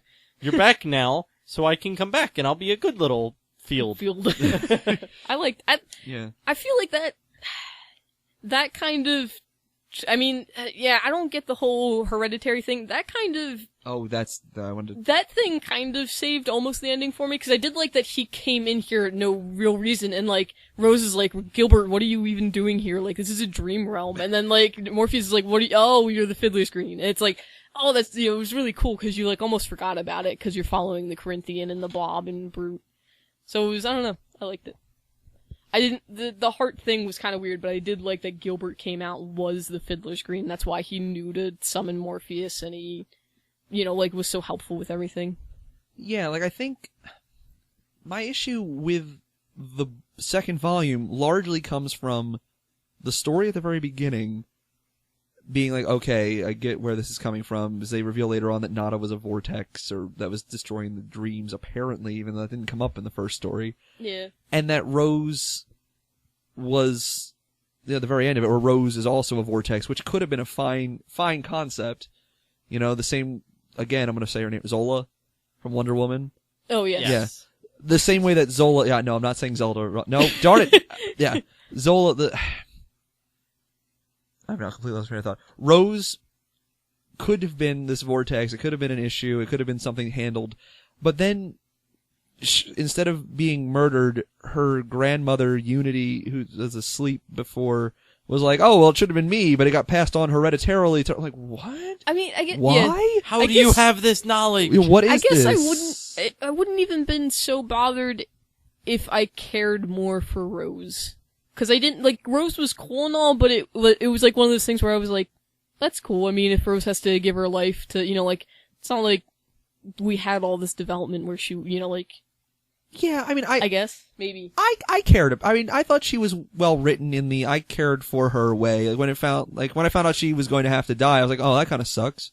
It wasn't like Zola, again, I apologize for keep bringing her up, but she to me was just, what is she? Why? You could literally be a lamp. I forget what the expression is, but you have written a poor character. I think it's usually for female characters, but you have written a poor character if they could be replaced by a lamp. Other than the fact that she has a mother and she's pregnant, but that's a pregnant lamp. I don't know. I don't judge the sexual preferences or decisions of lamps. Could be giving birth to a ceiling fan. Whoa, no, no. Does that make them hybrids like mules? Ceiling fans can't reproduce. But... Well, the table lamp had its plug near the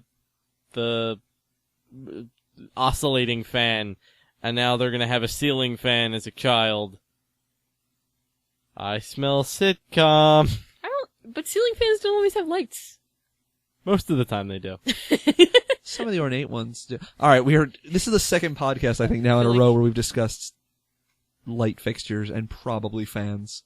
I feel like fans. What were we on? We were on the ending. I don't know. Oh, yeah, I'm sorry. So overall, I guess the ending of this is where it fell off at the end, didn't it? Yeah, but not in the way, it's not that there was a lack of dramatic things. It's just that they literally had a Deus Ex Machina show up, for lack of a better term. It literally is just, oh, I can take this burden for you. Da da da da. Yeah. Have fun. Rose should have died. It was a weird thing. But all in favor of Rose should have died. And Yeah, I then feel like- that could have been done. We could be done with this story. It's a logical conclusion. Yeah. And we're good. And why did we need all this crazy ridiculousness? I didn't need any of this crazy ridiculousness. Unless she shows up in some future volume. Yeah, I mean, maybe. I hope As a not. vortex. She was boring. Well, I don't. No, I don't think she was all that bored. Yet again, I think she's a decent character, and she was a decent character, really, for She everything walked that she was forward going and through. the story happened around But her. I mean, she didn't even have to walk forward. She couldn't have. She could have stayed at the house and hoped that stuff happened, but she went after her brother because things happened. You know, like, she went and got a car and went out with Gilbert and found things. You know, like... But I find that the interesting things that happened in this volume happen around her. Like, she doesn't do anything interesting. The interesting things happen and she just happens to be there.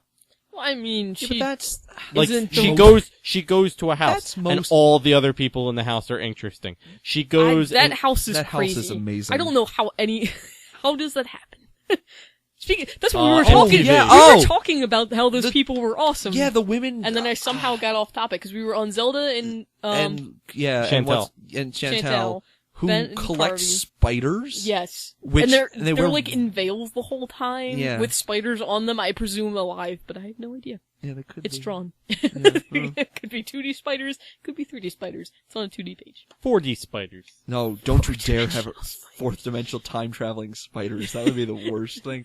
Every time you lose track of a spider in a room is because it's gone back to its home dimension briefly. No. Doctor Who's Wow! now Wow! I don't like- That sounds like an amazing book. That's the most horrifying book Oh ever. no, that sounds awful. we keep talking about these characters and getting off topic because I really. I'm sorry, I want fourth dimensional I like- spiders now. Although I don't, because that's disgusting and ick. No So- spiders. Zelda and her, and then Ken and Barbie, who are literally Ken and Barbie. Yeah. They're the most normal people, except that every once in a while, Rose goes into their, like, can see their dreams at some point, because that's like what the Because vortex her vortex does. thing, yeah. It combines all the dreams and takes away the barriers, and everybody goes crazy. But, like, Barbie has dreams about, like, fantasy, and she's, like, saving a kingdom or something, and then Ken has these, like, ridiculous, like, sexual, money, power dreams. Like, it's weird. Yeah. Uh, Literally, the words are just money power Yeah, in like constantly. Matrix code. Yeah. Constantly. Hal, right? Yeah, Hal's the cross-dresser and goes and does theater, which was cool, and then he dreams about being a female, or I guess females being males, being like him. It's something like that. Yeah, it's something. I don't think he ever go on Gilbert's dream because Gilbert doesn't dream. And that was about it. Which was, a field. it was just cool. Zelda and, they had weird Yeah, dreams. something that they sort of intersected, but not entirely. And I'm Because the like, one was, I forget which one, but one of them was a little girl. And it was so, like, cause they mentioned that they don't know if they're siblings or lovers or anything else, which it still does not Tell you. tell you. yeah, although Cause, like, there's, like, a veiled lady, and it's like, I hope it's not the other one, or, the other, I don't know who they are, Zelda or Chantel, but, and then it's a spider, and then she's like, oh, that's great. Like, I was like, okay, I'd be scared shitless. But if that's good for you. And then the other one's, like, in some, like, biker dream, like, she's in, like, biker leather and doing stuff. I'm like, oh, okay. They were weird dreams. yeah, I liked those parts. I wanted more information on the. Again, side characters fascinate me, They were fascinating side characters. They were great. but I liked them. And Gilbert was likable. I mean, for I being did like a field, Gilbert. Gilbert was really cool. his character was developed, drawn, and written so well that I really liked him, which was kind of cool that, yet again, it was cool that he turned into this field of likableness. Like, you want to be there. I wanted to hang out with Gilbert. He Yeah, was Gilbert a cool seemed- dude. He was awesome. And now, like, I was like, oh, he's the field of I place feel you like wanna he go was a to. portly gentleman, kind of a pun on, like, rolling hills. He still could seemed be. like a cool guy, though. No, I mean, like, he was probably But if there's a person in this book that you want to hang out with, it's Gilbert. yeah, Yeah, it was like one of those things, like, he's not, like, sexually attractive, right? He Or literally, deaf. you want to hang No, out with no. him and cuddle him, and, like, that's all you want to do. And it's like, that's it. okay, I'm sorry. Yeah. This is off of. I don't even know. Paul's gonna get on a tangent here. No, brief tangent. Because first off, I fully admit Gilbert. I would totally want to hang out with Gilbert, but I also said death, and Brian shook his head at me, which does not come through on an audio thing. And I'm like, no, death seems so mad chill. She does. Like, she's I feel like awesome. Gilbert's way cooler. Death watches Mary Poppins. I mean, made Mary Poppins jokes and said the phrase peachy keen. I wanted to hang out with Death. I will say, you hang out with Gilbert, at least in you hang out with Gilbert in human form, you go see a theater play, apparently. Yeah. Hang out with him as a field, he's a field. There's not much you can do. Death, I mean, she's like a person, and she can go do things. Like, you hang out with her, and all of a sudden now you're, like, in the dreamscape visiting Morpheus, and now you're going off and helping her kill people, like, you know? I don't know. She seems very understanding. I like that. Also, I'm just going to use this as a tangent to talk about Death, but I think she was one of my favorite characters in this book. Real brief. I'm sorry, but real brief. I greatly enjoyed. You were talking about how before, like, humanizing Morpheus. This, prior to the scene where he admitted to needing a friend in the second volume, was like the most humanizing moment for him, and I loved it because it seems like it's the fact that he just had a big sister, and he just basically is like, he complains, and then she just hits him on the head and is like, "Stop whining, you idiot!" And I'm like, oh, well, that in a single gesture, smacking him on the head, saying "Get over it," humanized him 1,000 times more than half the other conversations that he'd had monologuing. And I absolutely loved it. And that same thing where she listened to his entire complaint before smacking him on the head, then translating over to the people that she listens to before she takes them, you know, to wherever shadow world afterlife thing. Like, she listens to them like, yeah, no, this, I fully admit, yeah, this isn't the great, here, come here, give me a hug. I will fully say, if you hang out with Death, don't hug her, because that apparently seems to kill you.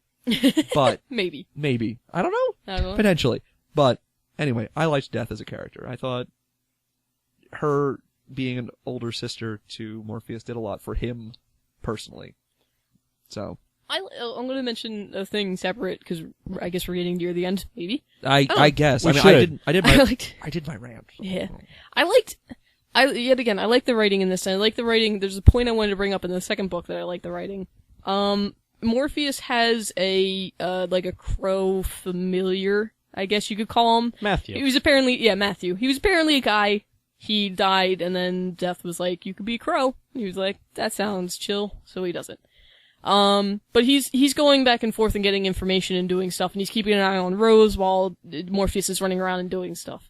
But I like at a point, there's a point, and like Morpheus is standing over the vortex and going like, "Oh man, this is getting out of hand. I need to work on this." And Matthew's like, I'm new here. What's a vortex?" And Morpheus literally goes, "You don't need to know." And then walks, because that was like literally the setup for, "Hey, let me walk you through exactly what's going on in the book right now." And he was like, "Nope, you don't need to know. You're a crow. See you later." And he just walks. And I love that they, yet again, like, they just don't explain and hand give you, like, they don't hand you information and go like, "Here you go. This is what's happening." You said this. But then, like, 3 pages later... No, they tell you at the end when he's describing it to Rose, because he's like, "This is why you have to die. This is what the vortex is doing." Which makes sense, storyline-wise, why he would explain it to Rose. Because, yet again, He has that rule of not killing Yeah, people. yet again, we've gone through all of these things that then humanized him again. All of these things, so now you see him as humanized, and you understand that he's not cool at killing it, but he's like, all of these other people are gonna die if you still live. This is the only way I need to kill you. Like, you get that feeling that he doesn't want to. So he wants to ease her into it as much as possible and not be totally, so he explains it then, but doesn't explain it beforehand, which I like. It's, yet again, it's not handing you, yet again, like, Unity was never explained to be that girl who fell asleep before, but she had an illness that made her not wake up, and she had a child during it. And apparently understand the entire thing with the whole vortex thing and how it's hereditary, but my point, and how she can just rip her heart out and hand it to her. But my point is, just saying. My point is, I like how the story doesn't hand you things. Like, I hate apparently when it's doesn't like, explain things either. I hate when it's like, "Hey, here's the person to walk in to tell you exactly what's happening in the book." That is annoying, yeah. Like, I hate when that happens. It's like, "Oh, there's that character to tell me get me up to speed and figure out what's happening." Like, I love that didn't happen. It was just my quick quip True. No, I agree with that. My problem was still the whole ending a Deus Ex Machina issue. I definitely don't like that. I was just bringing up Unity as another thing of, like, this is a name that, like, if you remembered it from, I mean, yet again, it didn't take away. No, I agree. But you knowing it, you're like, oh, no, I remember that happened. And then, like, the connections of all the names, like Judy from the thing and all that stuff. But, yeah, I really just, when because the crow went up and you get that flare in your head, like, oh, well, now he's going to tell me exactly what a vortex is, and it's going to be a little explanation of what it is, and this is just, like a quick, like, whatever. And Morpheus is just like, no, you don't need to know that. There's no reason. It doesn't help me. So, too bad. Go do your business, Crow. Like, you knowing this does not solve the problem. It was great. So, I don't know. I just like that. It's a pet peeve of mine having somebody just there and a scene happening just so you can explain the storyline. You know? No, agreed. Yeah. No, I mean, I prefer this way. Yeah. Like that, you're right. I will say that is one thing that, like, the writing isn't bad. It's just, I don't like that ending. I don't like that ending. Or that beginning. No, that ending's bad. Call a spade a spade. Somebody coming out of nowhere and saying, here, I have the solution for everything. By the way, I have no business knowing any of this stuff, and I just came up with this because, like, it's not like I could have known this any possible way that any of this would have worked. Just do this, and I'll do... no. It didn't... No. For me, it didn't ruin the book.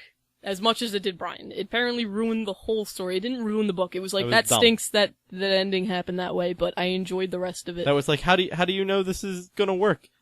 Because I read the script. Didn't you get your handouts? It's like, I enjoy Mass Effect 3. I enjoy all the storyline. It's a great game. The ending kinda stunk. That stinks. Too bad, but it didn't ruin the rest of it for me. I still like the rest of it. That's my explanation. Go bring video games into this. No, I'm deliberately not going to go on the Mass Effect 3 thing. Because I have a good rant. I have a good rant for that. I'm not going to do that. If you want to hear that rant, write us in, by the way.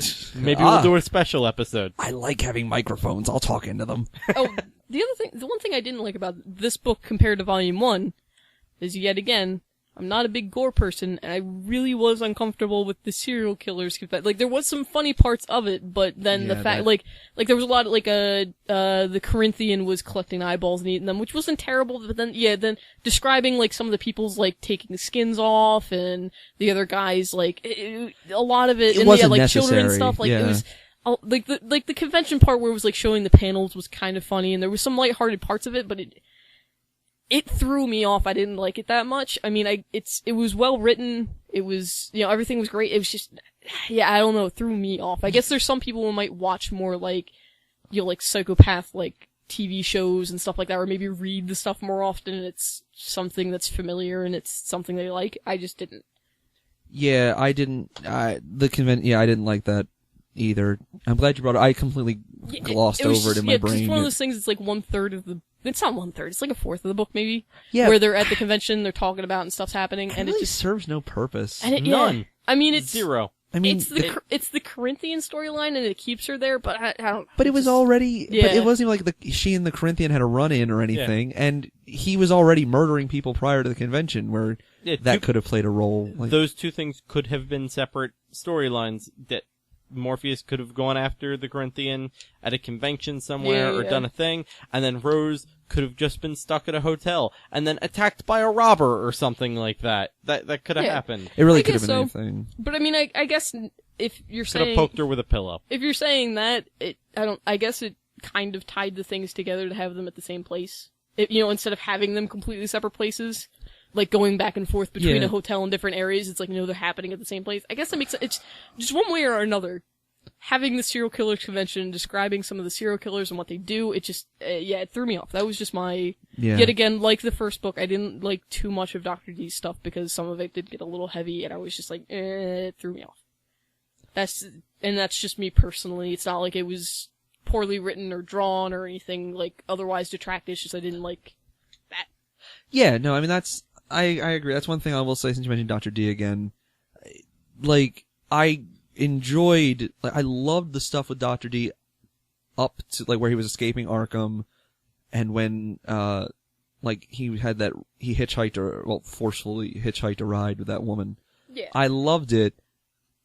And then it got to that point where, and then when he gets out of the car and shoots her, it's almost like, cause that's like, And I understand. It's unnecessary. That at least kind of, you understand that, like, the guy's talkable and he's a person but not crazy, but he still is a murderer. It then goes into the diner, and then he's doing all this stuff, and it just keeps drilling into you that he's this psychopath killer, and I'm like, I understood it from him shooting the girl, that was it. See, I don't know why, granted, I admit, the diner thing, there was a little bit too much for my own liking as well, but to me, him shooting her was just, I don't know, it's an issue not just in this book, but other things as well. It's like, I get the whole, leave no trace, blah, blah, blah, when it's necessary for a plan.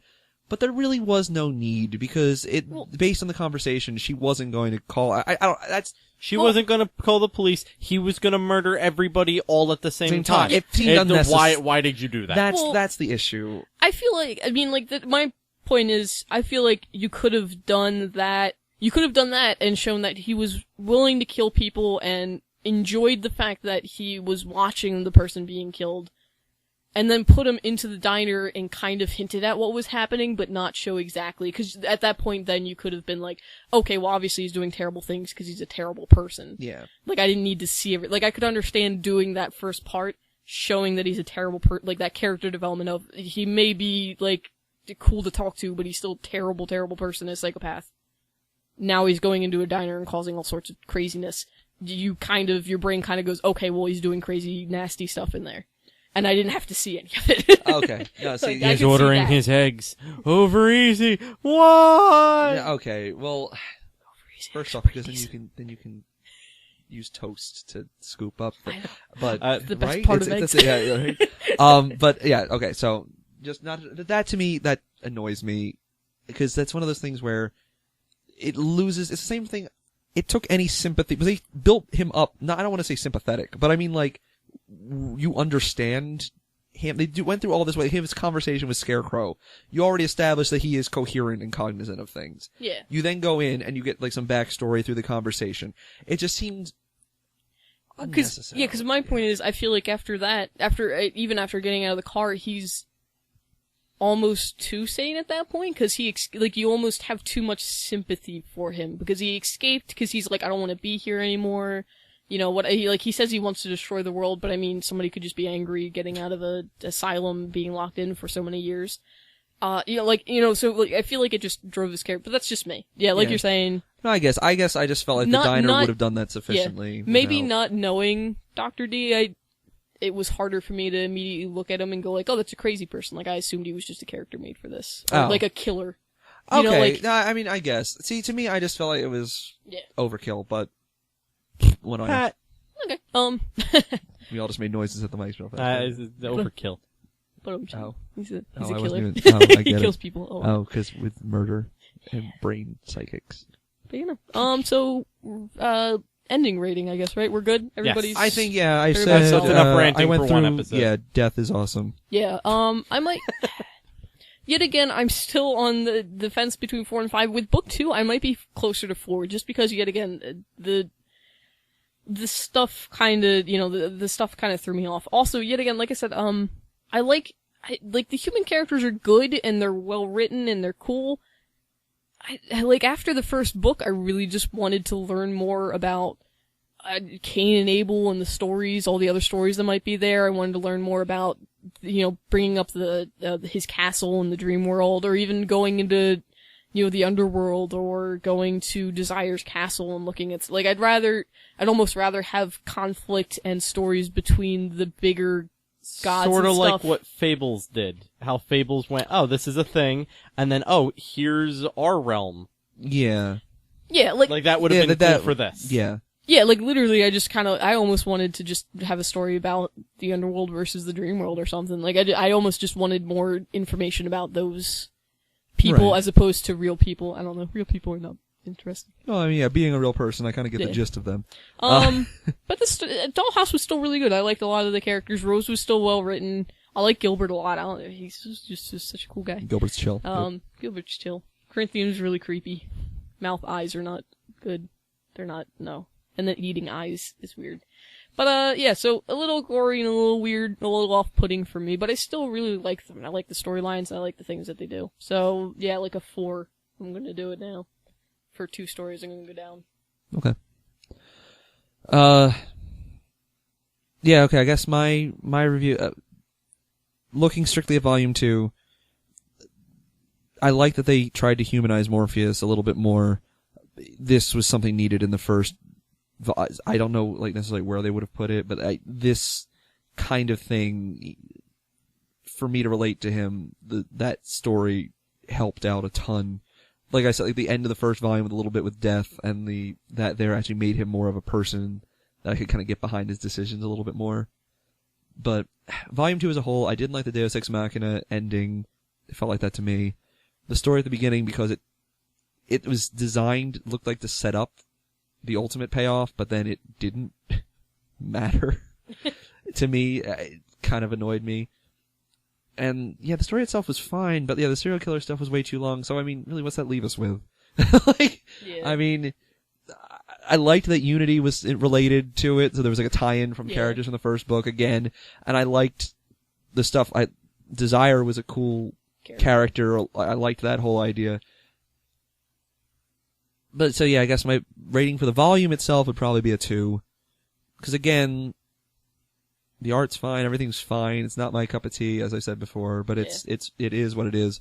But whereas the first volume had some characters that I greatly enjoyed in some moments, this one didn't have as many. Overall, I'd still give the series a 3, because I feel like there's more, like you said, there's potential for some really awesome things that they've established. Yeah. I just don't feel like Volume 2 is a good example of it, overall. So, I guess, yeah. Yep. Yeah, no, this is... boiling this down, there's an interesting story for issue 1, about the weird glass city that was destroyed. There's an interesting story about Morpheus and some guy he visits every 100 years. There's a serial killer pun, about the serial convention, and nothing else that I cared about. Except for Gilbert. Gilbert was cool. Gilbert's chill. Gilbert was cool. And the rest of it, yeah, I would have been happy just skipping over those pages at that point. I'm not happy with the direction that this book took at all. And after the first book where I went, yeah, I could read some more. If I was picking this up on my own, just going through, I would have continued after book 1 and would have stopped midway through book 2. If it was my choice, I would have been like, alright, this is a waste of my time, I'm done. This volume, as a whole, gets a 1. The series itself, as of this point, books 1 and 2 average out to a 2 stars. Book 1 was worth reading, book 2 not so much. I still greatly enjoy that even when we are on the same page, we don't like or dislike the same things. Yes. I think, funny, I think the overall, thing is we didn't like these stories in particular, but we love the world that it's in. Is that weird? Cause we like the setting of it and... Yeah. we like the we like the characters, but we want them differently. Yeah, I like Alan Rickman, King of Dreams. Yeah, Yeah. Cool. Yeah, that's true. We all have pointed out. You take the embodiments of the mythologies and just put them in something... Put them in a different storyline. That was better than what you came up with, Neil Gaiman. Not talk about Rose. Yeah, let's leave. Yeah, no, she's boring. I don't know. She wasn't. I don't know. I didn't mind it as much. I liked it, but yeah. So that's what was it? 4-3-2. Yeah. Yeah. Yeah. Overall for 2 overall, issues. 4-3-2. Yeah. 4-3-2. Not bad. So yeah, no, I mean, yeah. I guess you'll have to read this if you want your own opinion on it. Yeah, this is your mileage may vary apparently. Yeah. Or you can figure out who you most side with. I guess out of the podcasts. I don't know. Because maybe you like Brian's opinions better. Oh God! There could be another person who likes the same thing as I do. That'd be great. There would be 2 of them. Likes means dislikes everything. Yeah. So. Yeah. Can we do polls? That have a poll of who was right, and then also, but then I was going to say best character, but I can't decide. I like Gilbert a lot, but I also really like Death. I can't choose. I put myself on the spot. I didn't need to. Uh-oh. I guess this would probably be a good point to talk about our appearance at Free Comic Book Day. Yes. Also, just real quick before we even do that, Ooh, no. next book is going to be an independent title, Mice Templar, Volume 1. Yes, Volume 1 by Brian J.L. Glass, who will be with us at Level Up Entertainment's Free Comic Book Day. So Free Comic Book Day is it's the first Saturday in May every year. So it's basically you go to any comic store, you don't have to go to ours if you're not in the area, but any comic book store you'll find free comics. This year it's going to be May 2nd. Yes. We're going to be at Mays Landing, at Level Up Entertainment's in the Hamilton Mall. We are going to, I will be working. I will as well. And then, schedule hasn't come out yet, but we will be doing a panel on Comics 101, so it'll be a general, beginning of comics. I mean, obviously these podcasts go particularly comic to comic, but this will kind of go over, what's an issue, what's a volume, how do you collect comics, how do you protect them, where do you get them, what comics are out, what are the different, things like that. So that, so we'll be performing that and doing that for people. We'll also be doing a single issue review. Currently I'm not too sure what it's going to be, but we'll probably do a single issue review of Super. Obviously you guys have heard of this one before because we did it. And then we'll be doing a single issue review, I believe, of Furious, which is another one done by Brian J.L. Glass, since he'll be there. We might do more or less mattering on the guests that get revealed. So, yeah, if you're in the Mays Landing area in South Jersey, come check it out. Should be fun. Yeah. Yeah, I'm excited. Public speaking. Yeah, right. I'm excited. And after grabbing your copy of Mice Templar, you can go ahead and find more of us using the series of tubes at our Facebook page, where we are As Someone Who Doesn't Read Comics. You can find us on our new Tumblr page, where we are idon'treadcomics.tumblr.com. And you can send your questions, comments, concerns, problems, suggestions for a rating scale, and votes on your best character in the Sandman series to idon'treadcomics@gmail.com. Keep saying problems. Can't send only problems with the podcast. Just saying. No, problems with our opinions or problems with what we're saying. Got 99 problems, but a way to send them through the internet is one. Maybe you hate the way. Is that copyright? I don't know. Did I just break a copyright? Well, hopefully we'll live on the "we're too small to get caught" thing. Also, right I think now. if you announce that you made a mistake, they can't sue you. It's a parody, right? Yeah. Yeah. Parody law. Yes! Oh, what's that Parody exact, I forget. it's not an actual parody book, that was just a comic book. But I want to make it seem like I'm taking this seriously. Well, I mean, yeah, if you got a problem with the way I pronounce names, you can tell me how to pronounce them. Although it will be weird over your Over email. You might have to send a sound file. Might have to record. Just saying. No, but, yeah, so any problems, anything. Good to go. Yeah, so, Mice Templar next week. Yes. Yep. May 2nd, if you can, make it out to Mays Landing. Level up, we'll be there. You could yell at us your problems in person. Oh, yeah. Yeah, you could. We probably won't solve most of them, but we can try solving some of them. And yeah, thank you for listening. And as always, the book was better.